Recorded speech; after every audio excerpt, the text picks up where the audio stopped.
एक नल और नील नाम के दो मुसेरे भाई थे। यानी उनकी दोनों की माता बहन थी। माता पिता परलोक सिधार गए थे दोनों ही के, और दोनों अनाथ से होकर के, और ऊपर से दोनों असाध्य रोग से ग्रस्त थे। उसके लिए वो घर तो कोई रहा नहीं, सोचा भी चल कहीं आश्रमों में रहे। वहां जाकर ऋषि महर्षियों से मिले, उनसे प्रार्थनाएं की कि हम ऐसे ऐसे दुखी हैं। तो पहले तो ऋषि महर्षि उनको कोई जंतर मंत्र, कोई श्लोक या साधना बताते कि आप ऐसे ऐसे भक्ति करो, ऐसे मंत्र करो। उनसे कोई लाभ नहीं होता तो ये कह देते थे कि ये तुम्हारे प्रारब्ध में लिखा हुआ संकट है बेटा, ये तो भोग कर ही पूरा करना पड़ेगा। लेकिन आत्मा को ये बातें जचती नहीं, ये संतुष्ट नहीं करती। इसलिए वो वहां से कहीं और ट्राई करता है कि शायद वहां मुझे राहत मिल जाए। तो जहां भी ये आत्मा दूसरे स्थान पर गए, उन्होंने पहले तो क्रियाएं बताई। जब उनसे राहत नहीं मिला तो उन्होंने भी यही कथा सुनाई कि प्रारब्ध तो भोगना ही पड़ेगा। तीसरी जगह गए, चौथी जगह गए, फिर कोई कहता ये तीन ताप के अंतर्गत है। तीन ताप के अंतर्गत कौन आते हैं? जैसे प्रेत बाधा, पितृ बाधा, या कोई देव बाधा, किसी ने जंतर मंत्र कर दिया हो, किसी ने श्राप दे दिया हो, तो ये भी कहते हैं ये नहीं कट सकते इन मंत्रों से। पहले तो मंत्र देते हैं, नहीं कटते तो कहते तुम्हारे ये तीन ताप के संकट भी नहीं कट सकते, ये भोगने ही पड़ेंगे, तुमने कर्म ही ऐसे किए हैं। लास्ट में ये कह देते। ऐसे ही वो भटकते भटकते एक दिन परमेश्वर मुनिंदर नाम में आए हुए वो परमात्मा सत्संग कर रहे थे। अब वो दोनों हताश तो हो ही चुके थे, लेकिन आत्मा हार नहीं मानती। उसको मालूम है कि कोई शक्ति है जो दुखी को सुखी करती है, वो है कोई मालिक, कोई परमात्मा है। वो दोनों उनके सत्संग में आ गए। और ऋषियों के पास तो बैठे बहुत गणे, वहां बैठे थोड़े से, क्योंकि वो खरी खरी साची कहे, बाकी सब ज्ञान उल्टा दे रहे थे। तो वहां 50-100 व्यक्ति विद्वान थे। नल और नील भी वहां जाकर बैठ गए, सत्संग सुना। कुछ अविश्वास सा हुआ, नहीं बात जच रही थी कि बात तो सारी उल्टी कह रहा ये महात्मा। फिर भी वहां उन भक्तों से जिससे भी वो मिले, वह उपस्थित थे, वो सब कह रहे थे हम बड़े दुखी थे, हमें बड़ा सुख हुआ, आशीर्वाद मात्र से लाभ हुआ, हमारा इस भक्ति करने से ऐसा लाभ हुआ। तो उनका कुछ दिल सा डटा, कुछ संतुष्टि सी हुई उनको। जो ही वो जब परमात्मा के पास आए, आशीर्वाद और दीक्षा तो कहते बाद में देखेंगे, पहले प्रणाम कर लेते हैं।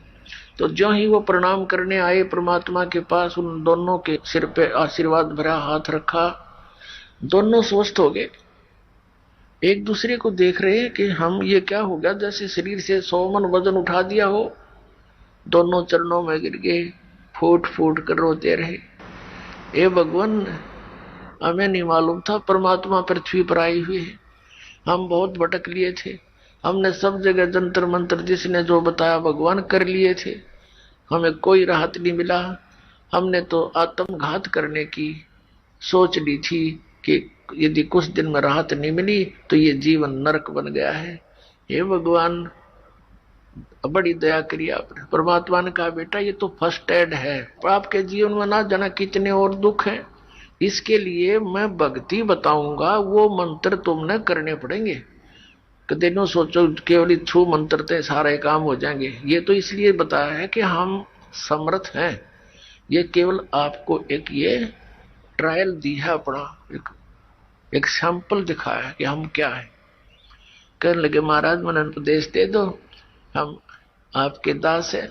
दोनों को दीक्षा दे दी, भक्ति करो बेटा, ये मंत्र जाप करो, करते रहे।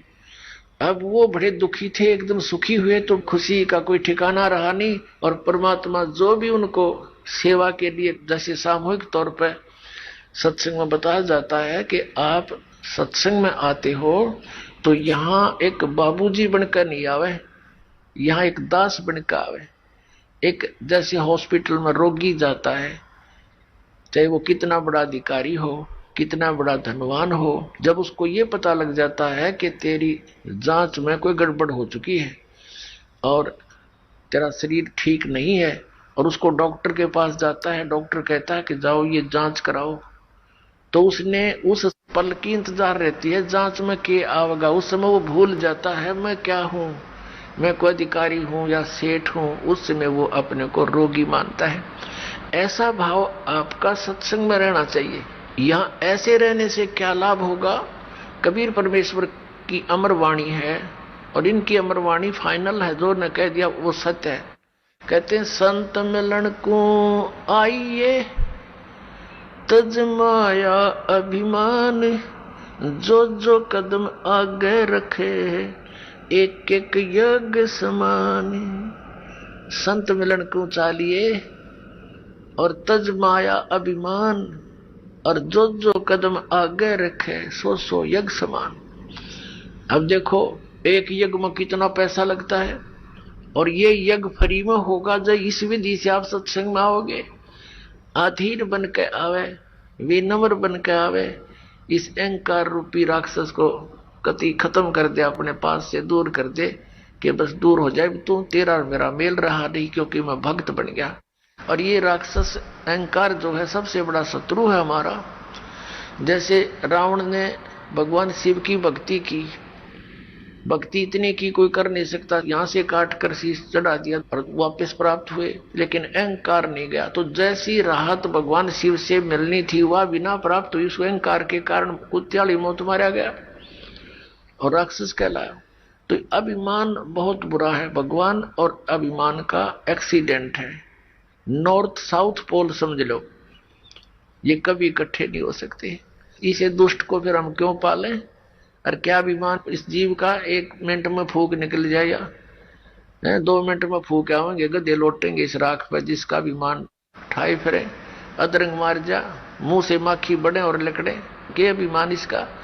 तो इससे जो काम बनाना है वो बनाओ। और जैसे भी आप सत्संग में आते हो, जैसी जिससे कुछ हो सकता है सेवा की चेष्टा करने की, कोई बर्तन साफ कर ले, कि भोजन भंडारे में मदद करवावे, कि मैट बिछवावे। तो इस तरह की जो सेवा होती है, और बूढ़े बुजुर्ग बीमार यहाँ ज्यादा आते हैं, उनको प्यार दे, सहयोग दे, उनकी मदद करे, तो इस तरह से आपके पुण्य बढ़ेंगे, आत्मा में एक नम्रता आवेगी।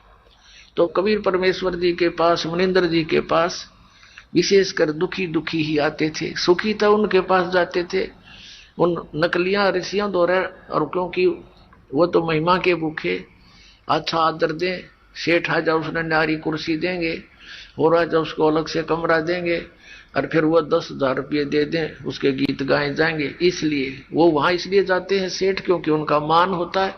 और परमात्मा के दरबार में आते थे, उनको एक मैट पर बैठने के लिए आदेश था, चाहे कोई भी आवे। तो संत वही होते हैं।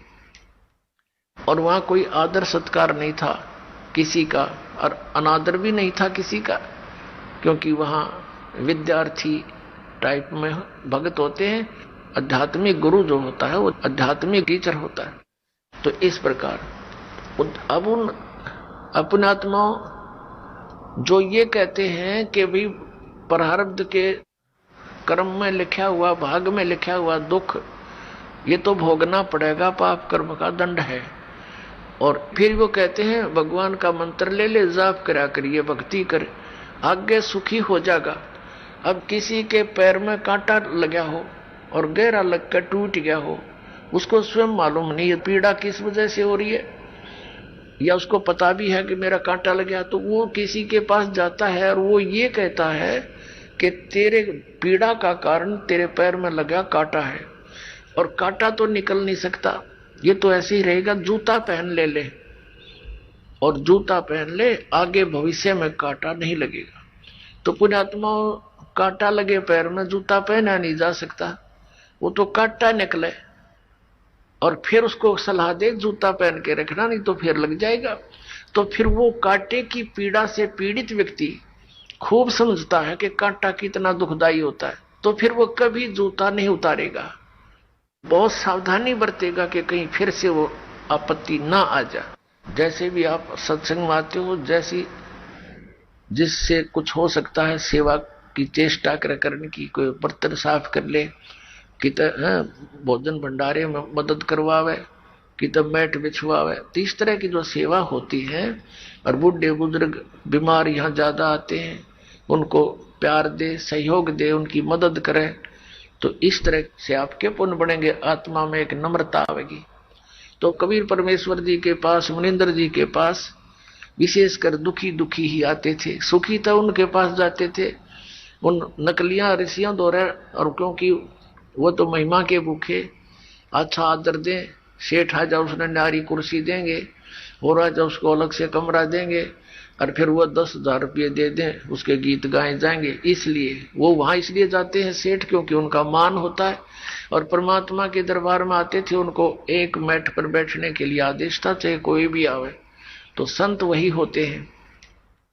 और वहां कोई आदर सत्कार नहीं था किसी का, और अनादर भी नहीं था किसी का, क्योंकि वहां विद्यार्थी टाइप में भगत होते हैं, आध्यात्मिक गुरु जो होता है वो आध्यात्मिक टीचर होता है। तो इस प्रकार अब उन अपने आत्माओं जो ये कहते हैं कि भाई प्रारब्ध के कर्म में लिखा हुआ, भाग में लिखा हुआ दुख ये तो भोगना पड़ेगा, पाप कर्म का दंड है। और फिर वो कहते हैं भगवान का मंत्र ले ले, जाप करा करिए, भक्ति करे, आगे सुखी हो जाएगा। अब किसी के पैर में कांटा लगा हो और गहरा लग कर टूट गया हो, उसको स्वयं मालूम नहीं है पीड़ा किस वजह से हो रही है, या उसको पता भी है कि मेरा कांटा लग गया, तो वो किसी के पास जाता है और वो ये कहता है कि तेरे पीड़ा का कारण तेरे पैर में लगा कांटा है, और कांटा तो निकल नहीं सकता, ये तो ऐसे ही रहेगा, जूता पहन ले, और जूता पहन ले, आगे भविष्य में कांटा नहीं लगेगा।